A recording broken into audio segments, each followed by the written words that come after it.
entrar otra vez por el tema de Israel, seguramente va a ser tema durante muchas mesas anchas, pero hoy vamos a concentrarnos en dos cosas. La primera, el comunicado de la Embajada de Estados Unidos, del gobierno de los Estados Unidos, en donde dice que le consterna ver al presidente colombiano Gustavo Petro comparar al gobierno israelí con el régimen genocida de Hitler. Esto ya lo habíamos mencionado, pero esto además, digamos, son los efectos de esta posición del gobierno colombiano, que no ha rechazado el ataque de Hamás. Vamos a ir más adelante con eso. Eso no quiere decir que en este momento no pueda rechazar también quizás un uso desproporcionado de la fuerza por parte de Israel. Pero hablemos frente a esto, los efectos diplomáticos que está generando la posición del presidente Gustavo Petro. Julio César, arranco por usted. Bueno, estamos dando cuenta que el Twitter del presidente no es una frivolidad, como lo han planteado algunos, que es un asunto de Estado, ¿no? Lo que diga el presidente en Twitter no son las opiniones de un ciudadano cualquiera, sino de el presidente de la República, y tienen efectos. Y no olvidemos por qué lo está, digamos, reconviniendo, ¿no? Es un regaño bastante fuerte. Yo no sé, no tengo antecedentes de esto. Yo creo que desde la época de Ernesto Samper no veíamos una reacción diplomática, digamos, con este tono. Un tono de regaño abiertamente, y lo condenan por dos razones. Primero, por no condenar el ataque terrorista de Hamas durante el fin de semana, horrendo. El presidente se ha negado una y otra vez en condenar el atentado y se ha posicionado claramente a favor, digamos, de la narrativa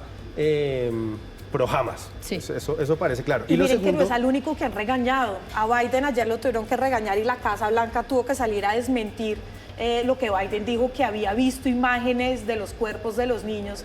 Y creo que hay un problema en este momento con los mandatarios globales, que no están siendo lo suficientemente responsables. Pero lo segundo también, y que es igualmente muy grave, quizá más, es equiparar al régimen, digamos, al gobierno de Israel, que es uno de los aliados principales de Estados Unidos en el mundo, con el régimen nazi, que eso ha sido muy polémico y muy imprudente. ¿Y sabe qué creo yo, Julio César? Que es incluso aún más grave que eso sí no permitía ningún tipo de vacilación, que el gobierno colombiano no ha condenado enérgicamente el asesinato de una colombiana allá y la desaparición hasta el momento de otro, porque no lo ha dicho, ni siquiera en el comunicado ni siquiera dice que murió a manos de Hamás, omite incluso mencionar a Hamás. Entonces creo que también ahí la diplomacia colombiana está un poquito en aprietos porque no sabe cómo manejar este tema frente al mundo. Juana, le voy a dar el paso a Jorge Iván porque usted ya intervino y Jorge Iván debe estar que se habla porque lleva 4 días sin venir a la mesa. Bueno, no, yo, digamos, pienso que los tweets del presidente han sido erráticos. Yo creo que ayer también hubo un editorial del Espectador en ese sentido, llamando la atención sobre la necesidad de ser mucho más claro en el rechazo al hecho.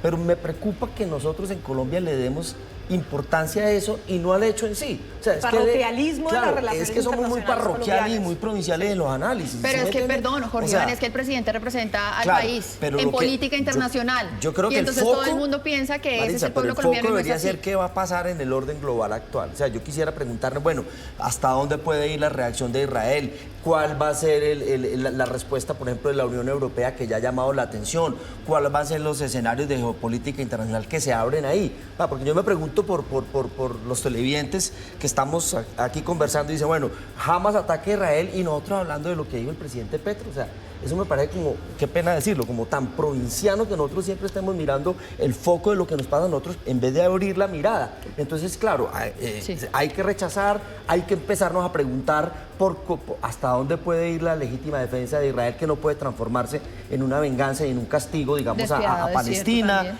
Y yo creo que ese es en ese escenario. Claro. Entonces, pero que entremos en esa retórica. Lo dijimos desde el primer día, Jorge Iván, que usted no estaba, pero lo dijimos desde el primer día. Una cosa no quita la otra. ¿Se puede rechazar el ataque de Hamás? Por supuesto. Se puede, además, se debe rechazar. Se debe rechazar, exacto. Se tiene que rechazar este ataque terrorista de Hamás, llamarlo por su nombre con todas sus letras. Muertes civiles, y se puede secuestros, al mismo tiempo todo eso. abogar por la difícil situación en la Franja de Gaza, que no es de ahora, que es desde muchísimo antes, y decir, oigan, un momentico, paren la guerra, es que miren lo que está pasando, están obligando a 1 millón de personas a evacuar en 24 horas, una cosa que es casi imposible. Pues imagínense que lo que ha denunciado Human Rights Watch en este momento es muy grave, ¿no? Entonces, por ejemplo, el uso de fósforo blanco en los ataques a la población civil. ¿Qué pasa con el fósforo blanco? El fósforo blanco quema.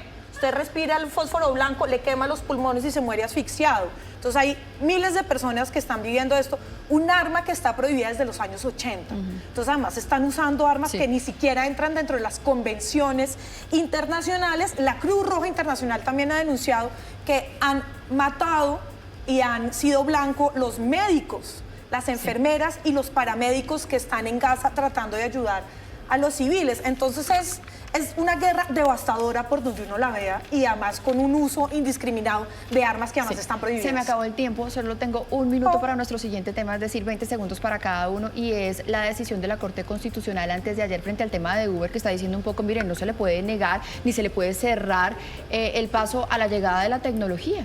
Entonces, un comentario muy rápido de cada uno. Una cosa que me llamó la atención en el fallo de la Corte Suprema y es, habla del derecho al avance tecnológico. Me pareció muy interesante eso, dice, mire, la tecnología avanza y los ciudadanos tenemos derecho a beneficiarse y las plataformas no ponen en riesgo eso.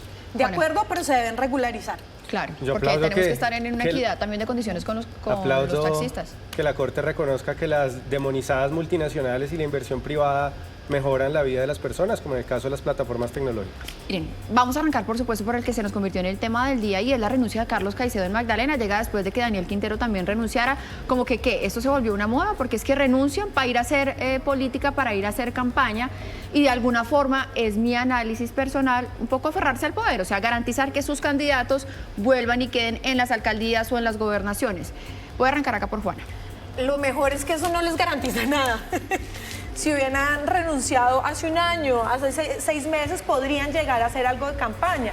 Pero 15 días antes es para hacer una noticia, como hizo Quintero, volverse viral, ser la noticia un fin de semana, que al final de cuentas, y lo que a mí en el fondo me alegra, es que en las encuestas eso no marca gran diferencia, como vimos con Upegui, que el efecto Quintero no se vio. Dudo mucho que el efecto Caicedo se vea y lo veo muy complicado. Lo que pasa es que en Santa Marta el panorama era distinto, ¿no? Porque Patricia Caicedo sí estaba encabezando las encuestas, pero este señor que llega a reemplazarla, que creo que se llama Jorge Agudelo, no tiene, digamos, este mismo fuerza, impulso claro. en y la no tiene región. la marca Caicedo, porque sí, es exacto, la marca no lo reconocen Caicedo. como, por ejemplo, a Exacto. Rafael Martínez. Bueno, La renuncia, lo mismo que dijimos frente a Quintero, no es serio. Eso no es serio con el electorado y eso no deja un buen mensaje. Segundo, lo que tú señalabas en la pregunta, los clanes políticos van a jugar un rol muy importante y Caicedo y su grupo ya es un clan político en el Magdalena.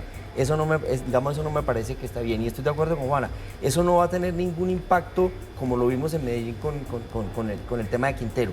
Y sí deja una reflexión, y es que el Consejo Nacional Electoral fue un actor político más en estas elecciones.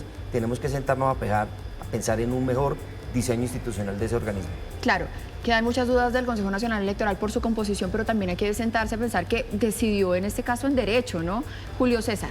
También sobre este tema rápidamente de Caicedo para pasar a analizar el tracking y otros temas que ustedes también trajeron preparados. Lo de Quintero fue una payasada antiética absoluta, pero esto es la copia de una payasada antiética, lo cual lo hace bastante más patético, bastante más triste lo que acaba de hacer el gobernador del Magdalena, traicionando a los votantes, Maritza. Bueno, y ahora hablemos del tracking RCN. Yo quiero destacar 2 resultados que me parecen que son importantes. El primero es que ya Carlos Fernando Galán llega al 38.3%. Estamos viendo, digamos, el tracking. Lo importante del tracking RCN es que es una tendencia, ¿no? Y vemos una tendencia en subida de Carlos Fernando Galán. Lo mencionaban hace un rato nuestros compañeros de la FM. Los otros candidatos van decreciendo de a poquito y él se va encaramando muy cerquita a ganar en primera vuelta. Y el segundo dato que también me parece muy importante, y es que Alejandro Eder parece que sí le está funcionando el tema de las alianzas, no tanto porque él suba muchísimo, sino porque Roberto Ortiz se está desplomando y están a 3 puntos. Julio César, arranquemos por Cali, su ciudad. Sí, parece que el efecto... Y lo que está pasando con el tracking, lo que muestra el tracking. El efecto de la calinísima llegando a la campaña de Eder, quizás los ciudadanos se han ido enterando con los días y han ido viendo, digamos, la llegada de esa imagen fresca de Diana Rojas a la candidatura, y eso lo viene impulsando. Y hay otro... ¿Y será que movió un poquito el tema de Wilson Ruiz o...? Posiblemente, no creo que sea lo grueso. Lo que sí queda en el tablero, que es algo que se va a estar disputando en los próximos días, es el papel de la tercera, que es Millerlandi Torres, que tiene casi 10 puntos de intención de voto y que puede cambiar a favor de cualquiera de los dos la ecuación absolutamente. Sabe que en un debate que tuvimos también con RCN y Penalco hace más de una semana en Cali, yo le pregunté a Millerlandi Torres si ella podría renunciar, por ejemplo, para sumarse a Roberto Ortiz, porque muchos dicen que ya está un poquito más cerquita de Roberto Ortiz y ella dice que no, que llega hasta el 29 de octubre. Todos dicen que no. Vamos hasta que se meten a la lo mismo campaña. decía Wilson Ruiz. Sí. Bueno, Juana. En Cali, otro punto que vimos en principio de la semana muy interesante, el voto en blanco. Entonces, el voto en blanco, en definitiva, cuando sea decisivo, va a ser decisivo en estas elecciones en Cali. Está candente, ¿no? O sea, eso va a estar, yo creo que de photo finish La más hasta el emocionante. último día, la mejor, sí. En Bogotá, Jorge hay, Iván, sí, claro, en analicemos Bogotá hay un Bogotá, eso escenario le iba a interesante decir. y es que puedo operar el voto útil, mucha gente decir, resolvamos esto en primera, por una razón. Los escenarios de segunda también le dan un triunfo a Galán muy holgado sobre los otros tres competidores. Entonces muchos dicen, ahorrémonos la segunda vuelta si de todos modos lo va a ganar allí. Entonces yo creo que lo que se va a decidir en Bogotá es si le alcanza a llegar a 40 y 10 de distancia con el candidato siguiente y ganar en primera vuelta. Yo creo que es muy posible. Y sabe ¿sabe? que en medio de todo eso también me sorprendió mucho la posición de Gustavo Bolívar, que cero triunfalista en Twitter, y generalmente todos los candidatos dicen, sí, vamos muy bien, vamos a pasar a segunda vuelta, vamos a ganar. Y dice, miren, no tenemos nada ganado, y publica una encuesta en donde él pierde en primera y en segunda vuelta. Entonces ahí estamos.